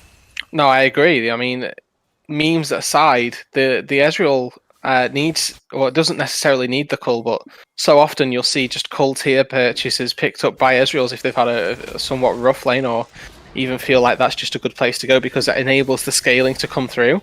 But in this composition in particular, they're really banking on the Ezreal 2-item power spike to be where he's incredibly potent. And if he has to delay that by not being able to pick up the cull and get him that spike about the same time as the 2-item completion to come through, he's going to be struggling here. But we're going to see maybe a 3v3, 4v3 bot side. Oh my lord, Filipino Asian boy, he walks a little bit too far forward, has to flash away, but now Shader Kane in a lot of trouble, going to be flashed to flash over the wall. Ooh, nice shockwave connecting onto Ronaldo, will pick him off. Chrono Shift is available though. I think they should be able to hook the horse back in here instead, going for Tomas, forcing him to run away from this fight. And this is what you talk about. Olaf now, first rotation. Exactly, and this is what we want from CGC here. They use the Olaf, and they also, most importantly, use their TP from Pagoda to enable themselves with the numbers advantage, and that's what I want to see. I want to see them commit to these early Drakes, because that is what Olaf excels in so incredibly well. if he's not able to pick up the Drakes, the champion just becomes more and more useless. We saw it last game where Ronaldo just started getting kited around and wasn't the same champion at all. And with the early Drake picked up, it's a good start for CGC, but it's by no means an executed early game. No, it really isn't. And I mean, they do have some level of insurance. And by that, I don't mean something like the Vayne that is really that hyper carry. But what I do mean is the sort of confidence that we've seen displayed from people like I'm Blessed Man on the Orianna. It's really that mid game where he starts turning on. We've seen him silently become 8-0. And that's not an exaggeration. It's literally something that we've seen in game where it feels like nothing is happening, and suddenly we see these carries start to pick up kills. Ezreal and Orianna, both very capable of that. So the game, I don't think by any means is over yet either if we don't see a lot of action by that 10-minute mark. It's just so much harder. Yeah, exactly. And we can see it in the item builds early on from CGC so often. We see the calls and we laugh and joke about it, but with the tiers picked up from 3 of the carries as well, really does suggest that they're actually kind of waiting a little bit for something to happen before they're going to be completely online. Want to get those tiers stacked before they reach full power, but Ronaldo's top here. Pagoda could be in trouble. Oh, nice flash from Pagoda, though. Gets away from the unstoppable force, using the Realm Warp to swoop out of there. Ronaldo's time completely wasted on the top side. Absolute fancy feated, and we could see a trade back here. Filipino Asian boy on the Olaf, looking like to fight her in the river, but that flash, that was something I've not seen in a long time.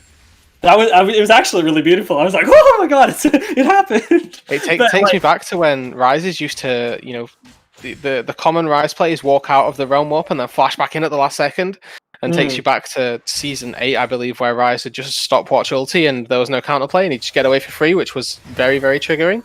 But that was 100% well played by Pagoda and actually just dumbstruck at the moment. Yeah. Fortunately, stopwatch ultimate not something we're going to be able to see this game, and I think that benefits us because I want to be able to see more skilled plays like that. Clearly, very comfortable on the Rise, and I think that's a play that really shows you that, right? There aren't a lot of ways to be like, this champion that has been known as a very face roll champion at times. This is a player that's very good at this, and I think that recognizing the limitations of that ultimate and exactly how to play it into the Malphite is something that makes me go, okay, Pagoda, maybe this Rise pick is something that isn't BM, it's something that you actually feel is going to be benefiting you, right? Yeah, exactly. The Rise, we have to think that they're picking it for a reason, but could see a fight down the top side. Thomas pops final hour. Ratchet has looked so crazy this game on Pyke. I'm not sure what he's doing at any point. Being a person who really enjoys Pyke myself, this hook is going to land, but it's hooking into a 2v3 here. Hecarim going to be forced to ult out as actually Filipino Asian boy manages to pick up the kill. The early double onto the Olaf. Now it's Tomas in a lot of trouble as he's against Turtle and Ratchet. No ultimate available for the Pyke just yet, but Tomas, he goes down. Yeah, really nice team fight on the bot side. The hook in looked a little bit suspect as Ronaldo was able to get a sort of nice onslaught of shadows, but the follow-up damage just from Olaf with the Ragnarok is actually insane. He had completed Warrior Enchant in his pocket, so was able to cut through the Hecarim incredibly quickly. Ratchet mid laner. It now has the level 6 here. Is going to be a little bit more awkward onto Rabadon because of that Chrono Shift that's going to be available. Is going to be used oddly. As the ultimate going to be traded there by Rabadon, gets out more or less free. That ult on a very short cooldown. Yeah, a little bit of a miscommunication there. You probably only want to commit one of the ultimates to the initial kill because you have to burn through the Chrono Break, or Chrono Shift rather. So, like I say, slight misstep, and Tomas going to engage here. Yeah, Grand Starfall actually making this a 2v1 here, but Tomas, as you mentioned, more than comfortable in the 1v1, manages to grab the kill onto the opposing laner. Turtle falling down in the 1v1. Yeah, and Doran getting a solo kill on the top side as well. Pagoda overstepping his bounds here and gonna actually get out for free, Doran is, and that's actually pretty big for FGCU here. 2 kills across the map. Brings them right back to level in the gold lead, or right back to level pretty much in terms of gold advantages. Ronaldo able to take away some counts from the Olaf as well, recognizing that he's top. But I liked it from Filipino Asian boy. Uses the Herald and going to start getting some turrets and plates back in his pocket. Yeah, he sees that teleport be used from Duran and he goes, okay, you don't want to be in lane? I will take your lane. takes that turret and gets that gold lead ballooning right back to where it was. Not one to miss an opportunity is he. And Turtle, this is really the power of the Ezreal, right? He's being able to be left alone in this bot side. Although right now, Dragon, top tower, are we seeing the trade? Yeah, it looks like 2 turrets top lane going to be traded for the Infernal Dragon on the bot side of the map, which I'm not opposed to. I just think that it means that not getting 2 early Drakes on Olaf just feels really bad for me, and I feel like this is fine because they get other objectives on the map. They just need to make sure that they use it. But Turtle and Pagoda... Yeah, oh wow, Pagoda actually missing the step back into that. Turtle's the one that gets out. Unfortunately, Rise being the sacrificial lamb there after the Drake. They give over an extra kill after the Dragon, but importantly, we mentioned that trade. The gold injection onto the Olaf is what I'm looking at. Yeah, a lot of gold in his pocket now, so with the plentiful amount, he's going to be able to pick up the Black Cleaver components here, which is actually pretty huge here. I mean, you look across the jungle items right now, the jungle discrepancy is actually pretty huge. Yes, Olaf has got himself the full warrior enchant and now 2 completed Black Cleaver components. Meanwhile, the Hecarim sat on a Chilling Smite, the Skirmisher Saber rather, the Sheen, Longsword and a Ruby Crystal. So he's working towards that Trinity Force. But until that's completed, Ronaldo is nowhere near the same power level as Filipino Asian Boy. And even once that Trinity Force comes through, just because of the amount of items that Olaf has, isn't going to be near there anyway. Yeah, it's difficult, and it's something that I kind of wanted to bring up last game as well, where you hear the phrase that after a certain amount, I'm Blessed Man actually maybe getting caught out, as I'm going to have to shut up. Shada Kane going to be hooked back in. Nice Shockwave going to deal a little bit of extra damage as he's buying a lot of time. I'm Blessed Man pushed back onto the tower. Might be able to survive. Ronaldo here flashes away as in the front of the fight, it is the ultimate being used from Shada Kane to secure a kill, assassinating both Ronaldo as well as Rabadon there for a little bit of extra gold injection. My favorite phrase this game as CGC pull ahead. Yeah, that's 3 kills back in their favor now, and feels like swinging backwards and forwards. And overall, with CGC picking up those kills and picking up some plates, the gold lead is actually just ballooned. And cash injection, whilst we're saying it, is very prevalent and very, very important here because we're at a 5k gold lead for CGC, and they're looking to dive Tomas. Yeah, no, and I mean, teleport channels here should mean that they managed to get away here. Shada Kane maybe being able to punish Ratchet as he should go down here. One last auto will do it. The Ignite going to be invested as well. Olaf also going down, giving over the kill to the Vayne, but oh my lord, the shutdown from Turtle. Beautiful shockwave from I'm Blessed Man to set that one up. Gets the shutdown back onto his opposing AD carry. Might be able to walk Here comes Malphite. Have to be careful. Yeah, Malphite is right here. Has the ultimate available. Beautiful unstoppable force onto the AD carry. Will this time take down Turtle, and Pagoda is the next target. Going to be forced to flash away himself as I'm Blessed Man speeds them away. Grand Starfall not going to be enough distance to cover. Might be able to find him though as under the tower the spear will land. Now it's I'm Blessed Man potentially in a lot of trouble as Ronaldo does not want to say die. He may in fact go down though as Ratchet going to pick up the final auto onto him. A small overextension, but otherwise beautiful play from FGCU. Yeah, so a lot of kills going back in their favor. I mean, really important to note here that whilst all of these shenanigans have gone on, Tomas has amounted 5 kills for himself on this Vayne. Also got a really nice shutdown onto the Olaf. I didn't quite catch the full total, but whatever bounty was sat on the Olaf went into the pocket of the Vayne. Has Blade of the Ruined King, has Berserker Greaves, and has a recurve bow. She's going to be proccing these silver bolts incredibly quickly, and once the Vayne reaches 2 items, this character is online. We talk about late game Vayne scaling, but if she's able to reach her big 2 items before the Ezreal is, then the Vayne is going to be able to maybe take over. And it's really important to note that the 2 item spikes won't be similar in power levels either, because Tomas is obviously a Vayne with the ability to proc the silver bolts twice every 3 auto attacks, or it gets the shadow proc from the Ginsu's proc. Basically, is what I'm trying to say. There's a bunch of fractions there. Exactly, it's a lot of maths, and we don't do maths on stream. That's pretty much rule number 1. The important part is, and this is the easy maths that you can do, is the item costs of Ezreal's items is lower than the item costs of Vayne's, and if you get 2 items from a Vayne that are much more expensive than Ezreal's, it means the Vayne's doing really well.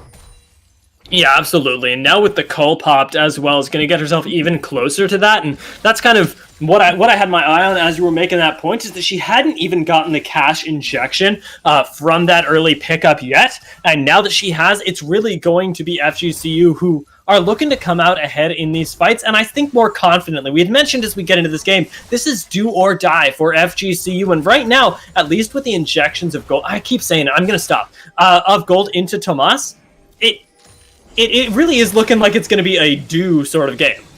Yeah, they have to, and it's on CGC to recognize that Vayne is the issue here. We need to see the Turtle and just basically everybody from CGC focus down this Vayne, because she's the target. She's the DPS source, is what the composition has been drafted around. They've got 2 frontliners, they've got a Zillion to enable her, and a Pantheon to start playing pick wars and play spoiler in the backline.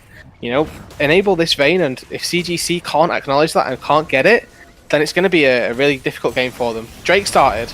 Yeah, Ronaldo going to run straight in here. It's going to be a smite fight up until the very end, trying to burn down Ronaldo before the Drake goes down, but Drake going to be taken away by Olaf. Now they just have to get out. Tomas is 1v1ing Ratchet in the backside, will end up taking him down, but that's all he manages to do. Granted, the rest of the team is dead, though, as Turtle trying now to get away from his life. Flash of the wall from Shada Kane will secure the stun, and Ronaldo, soon to follow him, will pick up the ace for his team. As much as Tomas, like you mentioned, had maybe a difficult time that game, it meant that so many of those resources invested into him were doing nothing elsewhere.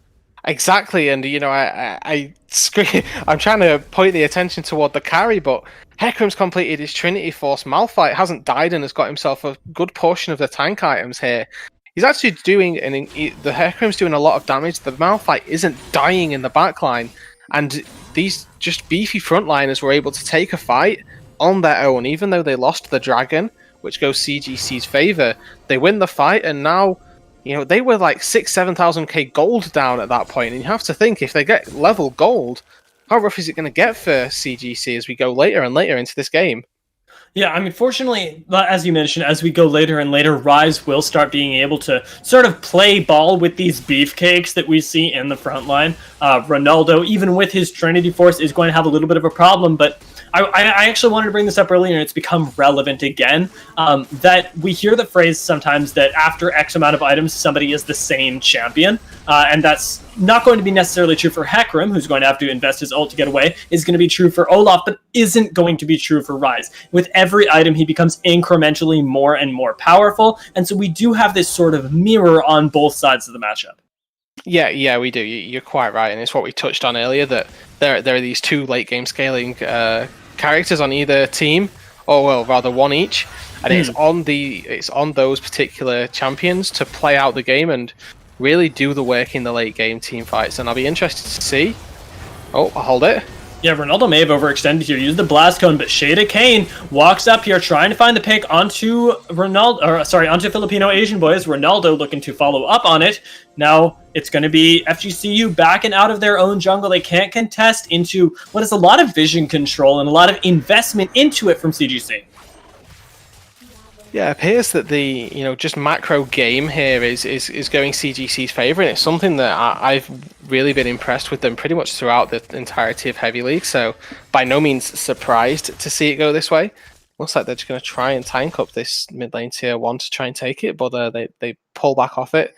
But yeah, we talked about the fact that they've just won a team fight, yet they're still able to command vision of the top side, and that really speaks to how well they like to play their games and how controlled and measured their approaches are. We call them, they like to use calls and things like that because they're not necessarily an early game team. They like to get the advantages a little bit later and make things happen using superior vision, superior picks, and things like that. So it's not surprising that they're dominating topside jungle and things like that. Yeah, and it's really important. It ends up translating that very same macro game that you were talking about into a mid lane tower against Zillion, which is actually surprisingly difficult to do. But really nice wave management from them, nice pressure, ended up getting them what is an objective that will open up the map for them. It's a very famous mid lane tower take in the sense that structure being down gives you so much more access into the jungle that we already saw them invading.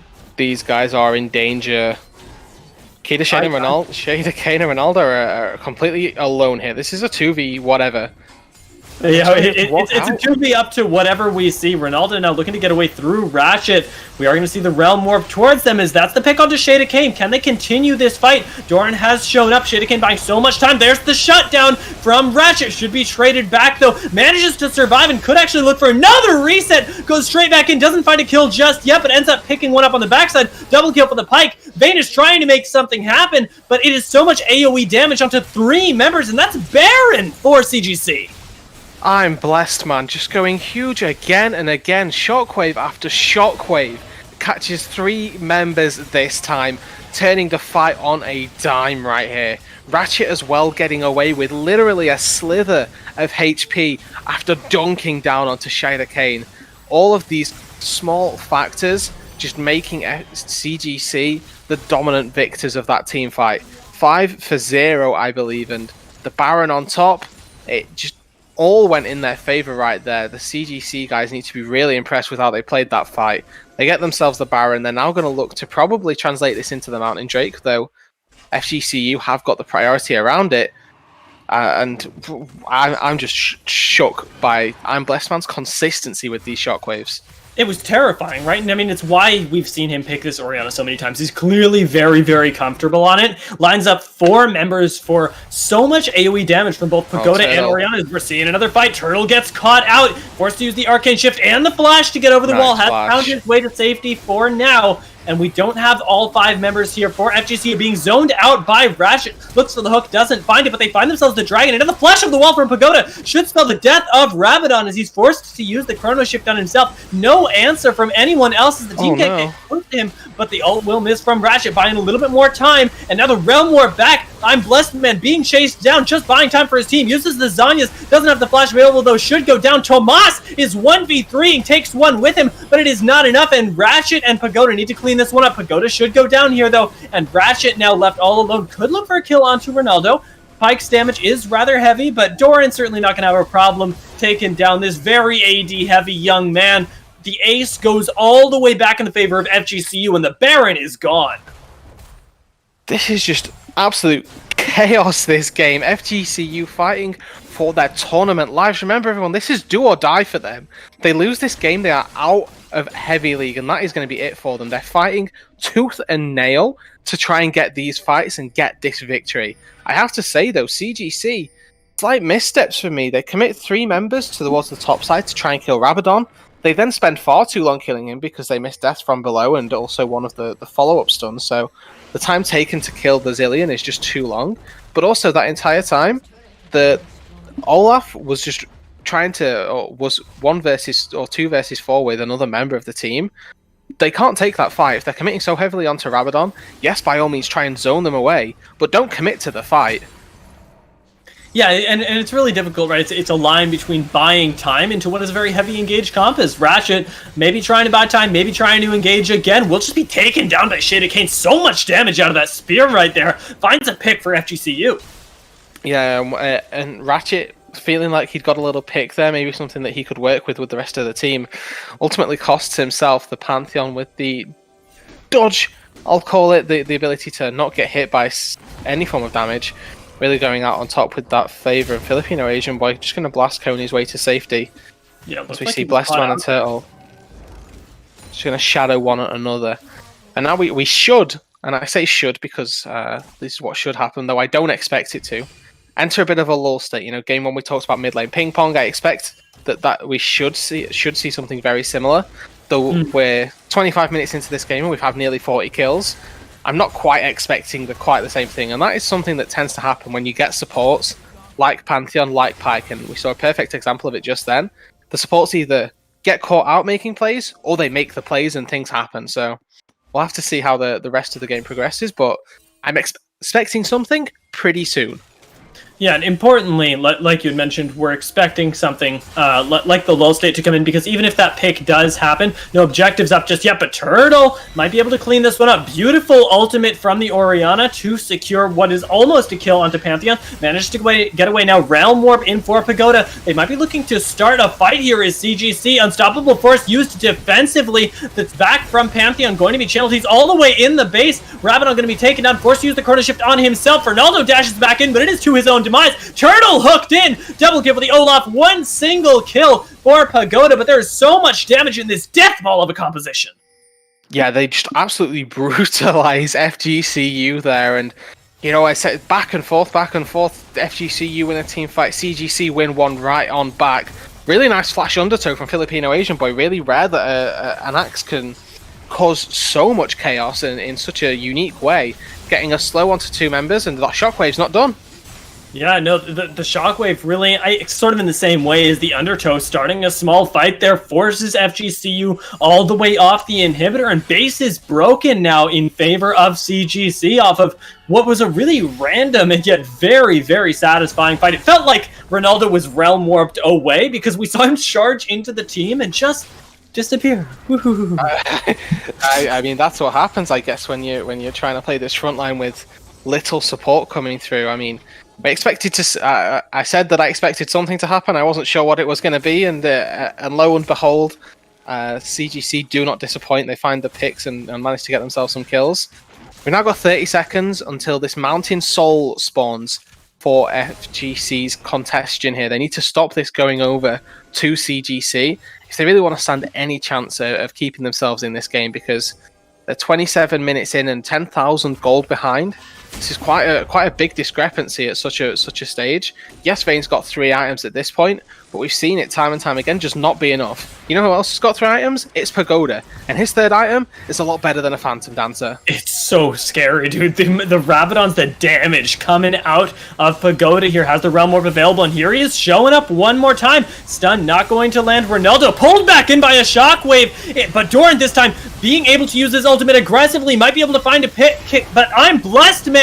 So much nice kindness out of him. Flashes backwards, forcing the overextension, and now Turtle is just on the chase, manages to pick up the kill onto Rabadon, but there's way too much ability for CGC to play this fight in their favor. They find the fight, they find the dragon, they find the 2-0. FGCU losing their tournament lives, and CGC advancing convincingly to the finals.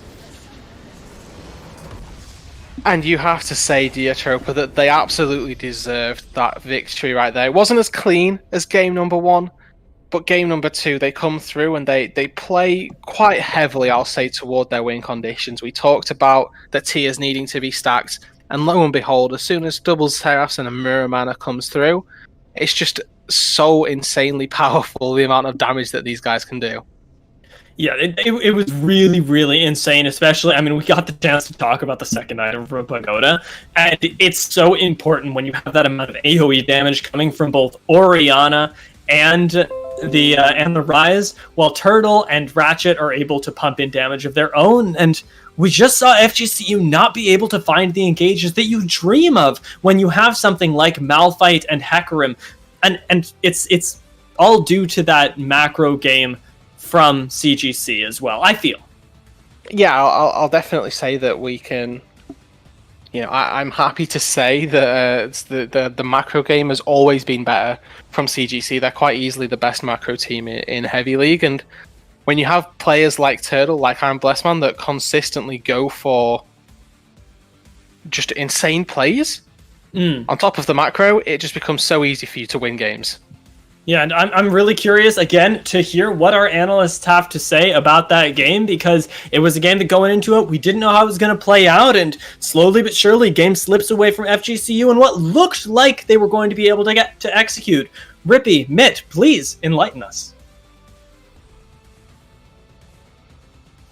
All right, welcome back to the Analyst Desk. I'm Rippy the Gator, joined here by Mitch, and what an intense game number 2. That was back and forth for a long time, but throughout it, we had CGC slowly gathering a gold lead and an objective lead.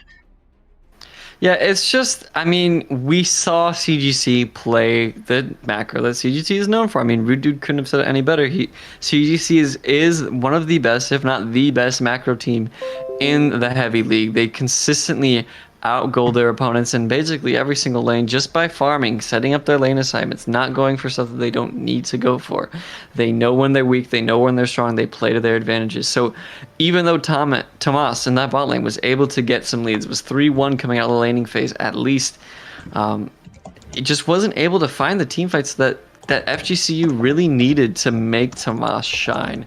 The front line just kind of, Rudy was talking about how Vayne into Ezreal in a vacuum, it's pretty Vayne favored. She can dodge a lot of the Qs, but when you bring in the dynamic of the team fight and just seeing how FGCU's frontline could evaporate so quickly, how sporadic these fights were, and just how much damage the solo lanes and Turtle were doing with those stacked Seraphs is just nearly impossible for Tomas to be able to navigate that in a meaningful way.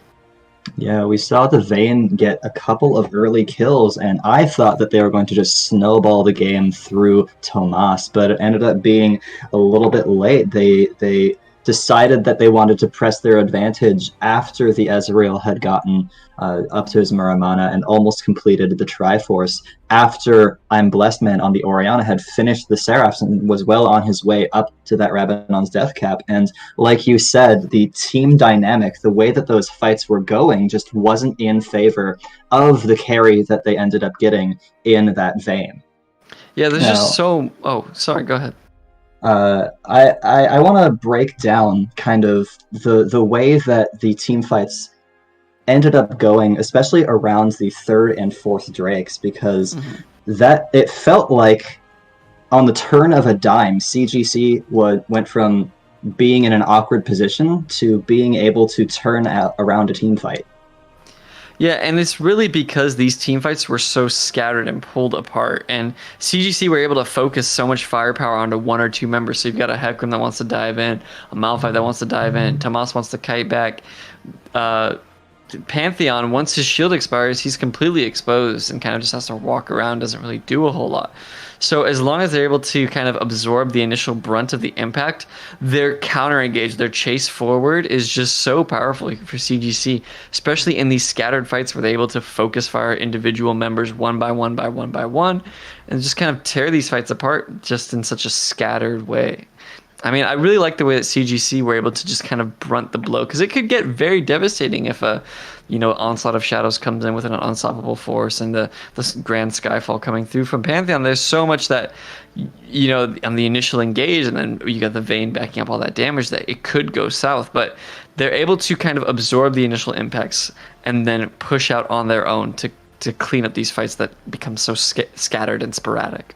Yeah, several times we saw the Malphite ultimate being used on just one person, or even to get out of a team fight. And I think that just goes to show the positioning prowess that CGC had when going into those team fights, either zoning out the main engage tool immediately, or being able to spread out just enough that it's not quite as an impactful ultimate as you think it might be. And I don't want to say this was the turning point of the game, but this was definitely the point where I felt the game slipped away from being winnable, is when the blue buff invade came out from Ronaldo and Shada Kane, that ended up in a team fight where they lost horribly and lost the Baron. Mm-hmm. Yeah, I mean, that's such a critical moment. Every time that you try to push your lead too far, and that goes back to the macro that CGC were playing. If you try to push too far at the wrong time and then you overextend and then give that end to the game, that's a recipe for disaster. And I mean, they take the Baron, are able to get a massive gold lead off of that. It's just the beginning of the end here with the scaling composition. As soon as they're able, 3 scaling members versus 1 scaling member, it's kind of like, your money's kind of on the 3 scaling members. So once they're able to stabilize the gold lead, start to get the Vayne situation under control, they're just able to ride the gold, the eventuality that is resting with the CGC draft to the finish line, basically. Yeah, and a decisive 2-0 victory over FGCU Thunderbirds. CGC is going to be advancing into the finals of heavyweights. I'm not quite sure if the series is over between the other two teams. It is over, and WCO won it as a 2-0, so the Cinderella story continues, taking it over the second seed. FSU knocked out CGC, and FSU are not going to have the grand finals that we thought we were going to get.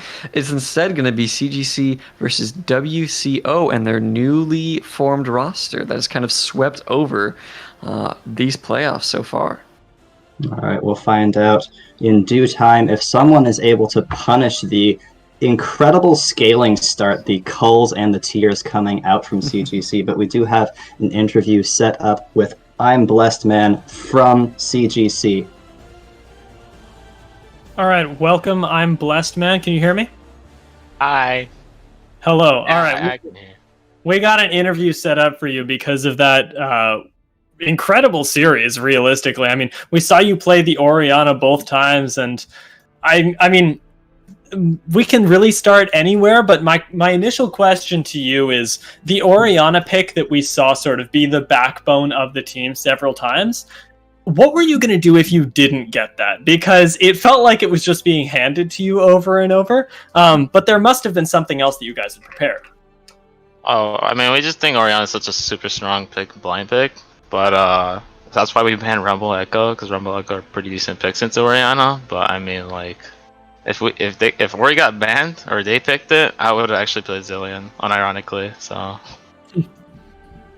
all right, I want to just sort of break down more or less like the series as a whole here, if that's okay. That I want to know who is the leading voice, and I know I probably asked you this one before, but we go more and more into playoffs here. How are you feeling during these games, and who's sort of guiding you through this mid game, through these transitions, and how you're trying to win out the games? I should have seen it, man. I was making shot calls left and right. As the mountain, I gotta lead my team forward. All right, I gotta make the perfect shot calls. So we pick a lot. Right?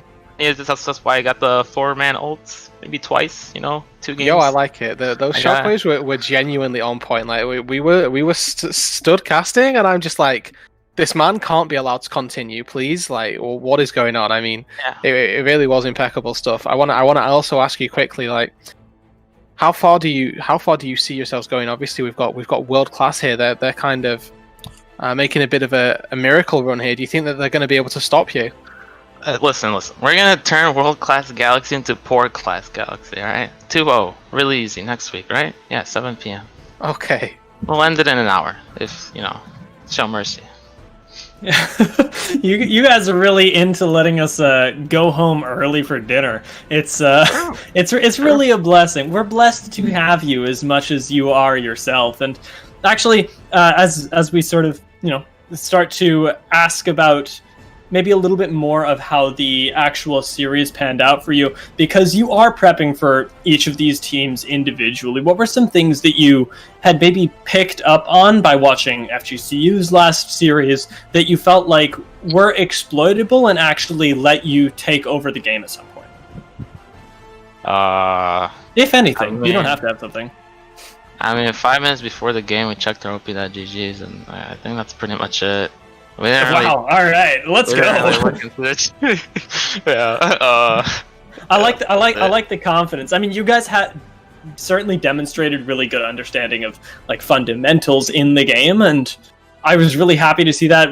Rudude and I both talked about just the amount of macro that you guys had, even when it felt like you were behind in game 2, being able to come back into it. Just by being in the right place at the right time, it felt like. So props to you guys. And my final question to you is really going to be open-ended, because you guys are heading to the finals next week. Is there something that we should watch out for, or do you expect this to be just another day at the office? I think it's going to be another day at the office. I think our ADC, though, will be transformed. Will be coming out as a new 15-0 Ezreal, like we saw, I think, last week against FSCU. Listen, Turtle, he's going to carry us next game in finals, all right? Turtle's Ezreal's actually insane, and I cannot wait to see you guys in the finals. And this time, like we mentioned, against WCG, who have come right back. We might see something a little different, though, so I want to see you guys sweat a little bit on the desk if you're not going to make it a clean 2-0. I look forward to seeing you next week, though, and thank you so much for joining us. Of course. All right, and just in general, that is going to be us for the night, because as we mentioned, we do have no game going on the other side. It's been a clean 2-0. So as we wrap up tonight's broadcast, just a couple of quick thank yous. We would like to thank our incredible sponsor, Veta, as well as our patrons and our Twitch subs and all of you. We can't bring this level of quality to our events and broadcasts without all of your support. So we want to send a huge thank you to you and the viewers for choosing us to be your entertainment both tonight and hopefully for days in the future. Be sure to tune in next time, Thursday, for Excellency Heavy League Finals this time. Again, I will repeat it one more time. CGC versus WCO. Mark it in your calendars, Thursday at 8 p.m. Eastern. As always, stay excellent, and we'll see you next time.